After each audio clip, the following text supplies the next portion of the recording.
Doctor, engineer এমনকি IPS officer পাত্ররাও বিয়ের দরখাস্ত পাঠাচ্ছেন মানকা, মমতাজ ও মৌবনির জন্য। এত আবেদন থেকে যোগ্য বাছাই করতে গিয়ে রীতিমতো হিমশিম খাচ্ছেন পিসি সরকার। কদিন আগেই 3 মেয়ের স্বয়ম্বর ঘোষণা করে রীতিমতো চমকে দিয়েছিলেন জাদু সম্রাট পিসি সরকার জুনিয়র। আজকের দিনেও যে এমন কোনো কাণ্ড হতে পারে তা ভাবতেও পারেনি কলকাতাবাসী। যদিও মোটেও শুধু কলকাতা থেকে আসছে না পাত্রদের দরখাস্ত, জাদুর দুনিয়ায় মেয়েদের বিয়ে করতে চান ভিনদেশিরাও। শুধু তাই নয়, ডাক্তার, ইঞ্জিনিয়ার এমনকি আইপিএস অফিসার পাত্ররাও বিয়ের দরখাস্ত পাঠাচ্ছেন। পিসি সরকার জানান, এত দরখাস্ত আসছে যে রীতিমতো হিমশিম খাচ্ছেন তারা। হোয়াটসঅ্যাপে হাজার হাজার বায়োডাটায় প্রিন্ট নিয়ে সেগুলোর উপর চোখ বোলানোই দায় হচ্ছে। এমনকি এর জন্য অতিরিক্ত সহকারী নির্বাচন করেছেন জাদু সম্রাট। পিসি সরকার আরও জানালেন, ওদের গলার আরতি শুনে মনে হচ্ছে যেন আর তর সইছে না।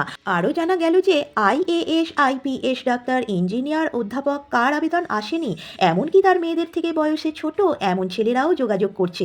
এসব আবেদনের মধ্যে থেকে প্রথম দফায় ছাঁটাই করবেন পিসি সরকার ও তার স্ত্রী। তারপর সেগুলো যাবে 3 কন্যে মানকা, মমতাজ এবং মৌবনির কাছে। চূড়ান্ত তালিকা তৈরি হলে ডাকা হবে স্বয়ম্বর সভা। 3 মেয়ের বিয়ে একই দিনে একই ছাদের তলায় হবে বলে জানিয়েছেন তিনি। 3 মেয়েই পাত্র পছন্দ করার দায়িত্ব মা বাবার কাঁধেই ছেড়ে রেখেছেন। ছোট মেয়ে মৌবনি জানান, বাবা মাই তাদের পৃথিবীতে এনেছেন, যত্ন করে বড় করেছেন, তাই হবু বর বাছাইয়ের ব্যাপারেও চোখ বন্ধ করে ভরসা করছেন তাদের। তবে জেনে নিন পিসি সরকার কেমন ছেলে পছন্দ করেন। জানা গেল এ ব্যাপারে এখনও বেশ ওল্ড স্কুল, সরকারি চাকরি, নিশ্চিত ভবিষ্যৎ এখনও তাকে টানে। তবে তার স্ত্রীর পছন্দ কর্পোরেট দুনিয়া। তবে মেয়েদের পছন্দকে সবার আগে রাখবেন তারা। 25শে ডিসেম্বর অবধি আবেদন করা যাবে।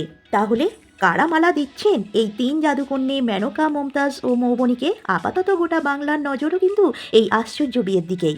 আপনার কেমন লাগে এই সরকার পরিবারকে? কমেন্ট করে জানান।